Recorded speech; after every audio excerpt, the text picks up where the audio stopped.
Hello दोस्तों, आशा करते हैं कि आप अच्छे से होंगे, स्वस्थ होंगे और अपने घरों में होंगे। आजकल हम लोग कुछ कॉन्सेप्ट जैसे quarantine, pandemic, social distancing, lockdown, इन सब चीज़ों के बारे में काफ़ी कुछ सुन रहे हैं और उनका पालन भी कर रहे हैं। तो अभी हम बात करते हैं एक एक करके कि ये चीज़ें हैं क्या और इनसे संबंधित कुछ इंटरेस्टिंग फैक्ट्स एंड फिगर भी सामने रखने की कोशिश करते हैं। तो सबसे पहले हम स्टार्ट करते हैं पैंडेमिक की। पैंडेमिक क्या होता है कि कोई रोग जब पूरे वर्ल्ड में डिस्ट्रीब्यूट हो गया या पूरा संक्रमण उसका पूरा देश विदेश में हो गया, उसे कहते हैं पैंडेमिक। इसकी स्टार्ट होती है एक जन से। कोई एक बंदा इन्फेक्ट होता है, वो जाता है लोकली ट्रांसमिट करता है डिजीज़ को, कई सारे लोगों तक पहुंचाता है अपने घर में, उसके आसपास, और फिर वहाँ से वो कम्युनिटी स्प्रेड होता है, फिर एपिडेमिक होता है और फिर पैंडेमिक हो जाता है। तो ये एक प्रोसेस है, जैसे कि आप इस चार्ट में देख सकते हैं। अब जब ये बंदा लोकल स्प्रेड करता है, जैसे कि अभी एग्जांपल आप धारावी का ले लें, तो वहाँ पे वो कोरोना अभी लोकली ट्रांसमिट हो गया है और कई सारे लोगों में स्प्रेड हो गया है। और अगर ये सायन, बांद्रा, खार, अंधेरी, दादर, इन सब जगहों पे सीमलेसली कई सारे लोगों को अगर ये होता चला जा रहा है और रुक नहीं रहा है, तो समझ लीजिए कि ये कम्युनिटी स्प्रेड हो गया। लेकिन अभी सिचुएशन वैसी आई नहीं है, क्योंकि हम लोगों ने कुछ करेक्टिव मेजर्स गवर्नमेंट ने लिया हुआ है, लॉकडाउन है, हम लोग सोशल डिस्टेंसिंग वगैरह कर रहे हैं, जिसकी वजह से ये कंटेन हो गया है और खाली पॉकेट्स में रह गया है। जैसे जिस बिल्डिंग में है तो उसी बिल्डिंग में है, वहाँ कोई आ जा नहीं रहा है, तो वहीं कंटेन हो गया। सिमिलरली अगर ये नहीं होता और सब जगह हो जाता तो कम्युनिटी स्प्रेड हो जाता और फिर एपिडेमिक में बदल जाता है। एपिडेमिक यही होता है जब पूरे देश में ये डिजीज़ फैल गई है, और उससे ऊपर वही है एक स्टेज जो पैंडेमिक है, जो कि करंट कोरोना वायरस है। अभी तक की जो सबसे बड़ी पैंडेमिक हुई है वो है प्लेग या ब्लैक डेथ, जिसने यूरोप की आधी पॉपुलेशन को मार डाला था और पूरे दुनिया में 200 मिलियन पीपल जो है वो अपना जान उससे प्लेग से गया हुआ था। उसके अलावा भी कई सारी पैंडेमिक हुई हैं, जिसमें चिकन पॉक्स भी है, ट्यूबरकुलोसिस भी है, और जो अभी इस समय एग्जिस्टिंग जो पैंडेमिक है उनमें है HIV और कोरोना या कोविड-19। तो ये बात हुई पैंडेमिक की। अब हम चलते हैं, बात करते हैं क्वारंटाइन के ऊपर। क्वारंटाइन कॉन्सेप्ट क्या है? ये शब्द जो है वो ये एक वेंटिक लैंग्वेज से लिया गया है। वेंटिक लैंग्वेज वो जो वेनिस के आसपास, जो नॉर्थ ईस्ट इटली है, उसके आसपास बोली जाने वाली जो लैंग्वेज है वेंटिक, काफ़ी रोमांटिक लैंग्वेज है। उसमें एक शब्द है क्वारंटीना। क्वारंटीना से लिया गया है ये शब्द। तो कहा जाता है कि जब ये ब्लैक डेथ का टाइम था, प्लेग का टाइम था, उस समय कुछ जहाज जो आ रही थी बाहर से, उनको किनारे पे ही रोक लिया गया था, समुद्र के किनारे पे, और 40 दिन तक उनको समुद्र में ही रहने दिया गया था, अंदर नहीं लिया गया था, जिससे कि अगर कोई प्लेग है उस जहाज में किसी को तो वहीं पे ख़त्म हो जाए, इधर अंदर ना आए। तो वो एक पीरियड, वो एक कॉन्सेप्ट को कहा गया कि ये क्वारंटीन किया गया।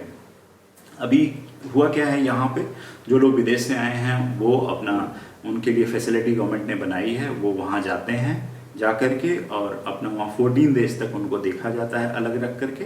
अगर कुछ इन्फेक्शन होता है उनको तो फिर उन्हें हॉस्पिटल भेज दिया जाता है ट्रीटमेंट के लिए, अदरवाइज उनका टेस्ट करके अगर निगेटिव आता है तो उन्हें उनके घरों पे भेज दिया जा रहा है। तो ये एक क्वारंटाइन का कॉन्सेप्ट है।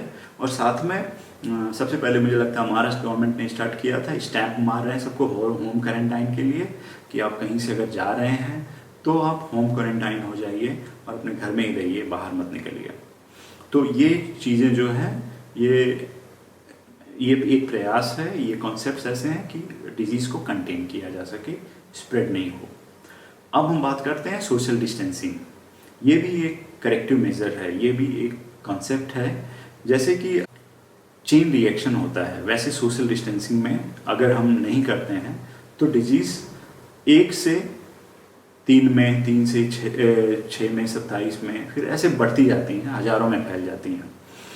और अगर इसको हम कंटेन कर सकें, सोशल डिस्टेंसिंग का पालन करें, तो फिर ये कम लोगों तक रहता है। अभी ये जो वायरस है, इसके कोई पंख या हाथ पांव तो है नहीं कि ये चल के किसी के पास जाएगा। ये जाता इसी से है कि अगर हम आपस में बहुत नज़दीक हैं और कोई उसमें एक इन्फेक्टेड है तो उसको वो ट्रांसमिट हो जाएगा और चला जाएगा, फिर उससे वो इन्फेक्ट हो जाएगा। तो इसीलिए अगर हम सेफ डिस्टेंस रखते हैं, 1 से 2 मीटर का डिस्टेंस रखते हैं, 1.5 से 2 मीटर का डिस्टेंस रखते हैं, तो वायरस को कंटेन किया जा सकता है। जैसे कि आप लोगों ने देखे होंगे, बहुत सारे लोग आजकल नमस्ते की प्रैक्टिस कर रहे हैं। तो नमस्ते की प्रैक्टिस यही है कि थोड़ा दूरी बना करके आप एक दूसरे का अभिवादन कर रहे हैं। तो ये सोशल डिस्टेंसिंग है, ये भी एक करेक्टिव मेजर है इसमें कि वायरस को स्प्रेड होने से रोका जा सके। अब हम बात करते हैं लॉकडाउन की। लॉकडाउन ये क्या कॉन्सेप्ट है, और इसमें कैसे हेल्प हो रही है। तो लॉकडाउन, जैसे हम सब लोग देख रहे हैं आज के डेट में, हम बाहर नहीं निकल रहे हैं, कहीं हमारा मूवमेंट एकदम रुक गया है। ये जो वायरस है, इस पे जो स्टडी हुई हैं उससे ये पता चलता है कि एक बंदा 400 लोगों तक वो वायरस फैला सकता है। अगर वो घूम रहा है मार्केट में, ऐसे इधर उधर हर जगह घूम रहा है, तो वो अनजाने में 400 लोगों तक वो वायरस को फैला सकता है। फिर वो 400 लोग बहुत सारे 400 लोगों तक वो वायरस फैला सकते हैं, और इसको फिर कम्युनिटी स्प्रेड बनने में कुछ दिन लगेंगे बस, और फटाफट ये सब जगह फैल जाएगा, क्योंकि हम सब लोग इतना कनेक्टेड हैं, आ जा रहे हैं। तो उस हिसाब से लॉकडाउन बहुत ज़रूरी था। अभी हम एक एग्जांपल देते हैं, या एक स्टडी हुई है उसके बारे में डिस्कस करते हैं, जिसमें कहा गया है कि किसी भी आबादी का अराउंड 80% तक लोग वो कोरोना वायरस से संक्रमित होंगे, अगर करेक्टिव मेजर्स नहीं लिए गए तो अगर 80% हो रहे हैं संक्रमित, तो उसमें इंडिया की अभी करंट पॉपुलेशन है वो है 1 अरब 30 करोड़, 130 करोड़ हैं टोटल। उसका जो 80% है वो 91 करोड़ होता है। और अगर हम करंट जो मोर्टेलिटी रेट है, मरने की दर है, वो अगर हम 3%, 3 से कुछ ऊपर है, अगर हम 3% भी कंसीडर करें, तब भी 27,30,000 लोगों की डेथ हो सकती है अगर कुछ नहीं किया गया तो। और ये फिगर 3% पे हम कैलकुलेट कर रहे हैं, जबकि अगर स्प्रेड होता है, ये 91 करोड़ तक पहुंचता है, तो सोचिए हमारे हेल्थ केयर सिस्टम पे, हॉस्पिटल्स पे कितना दबाव आएगा, और फिर ये 3% कहाँ से कहाँ जाएगा। तो आप लोगों ने देखा कि कैसे लॉकडाउन का, सोशल डिस्टेंसिंग का, क्वारंटाइन का इम्पैक्ट जो है वो इंडिया के अंदर आ रहा है, और उससे अभी तक हमारे यहाँ 20,000 या 25,000 के आसपास पेशेंट्स जो हैं वो आए हुए हैं।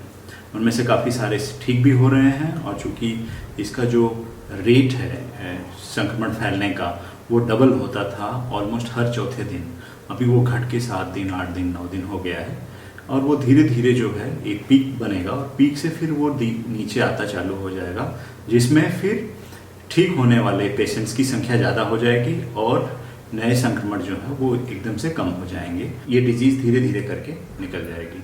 अभी आप देखिए उन देशों का एग्जाम्पल, चाहे वो इटली हो, अमेरिका हो, यूके हो, जहाँ पे इन लोगों ने लॉकडाउन शुरू में नहीं लगाया और बाद में पार्शियल लॉकडाउन लगाया, और अब ऐसी सिचुएशन आई है जबकि लाखों लोग जो है वो बीमार हो चुके हैं, संक्रमित हो चुके हैं, और हज़ारों लोग उनमें से उनकी डेथ हो चुकी है।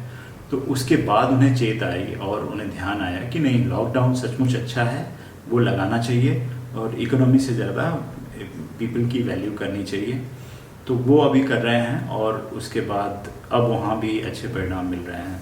तो हमारे यहाँ जो लॉकडाउन है वो एक बहुत ही क्रांतिकारी कदम था। मुझे लगता है कि ये आज़ादी के बाद लिया गया सबसे बड़ा फैसला था, और इसके दूरगामी परिणाम होंगे एज फार एज हमारी इकोनॉमी के बारे में अगर हम कहें तो मुश्किलें आगे हैं, लेकिन वही है कि जान है तो जहान है, और जान है तो हम फिर से अपनी इकोनॉमी खड़ी कर सकते हैं। लेकिन अगर डेथ होती तो फिर हमारी जितनी पॉपुलेशन है इंडिया में, संभालना मुश्किल हो जाता।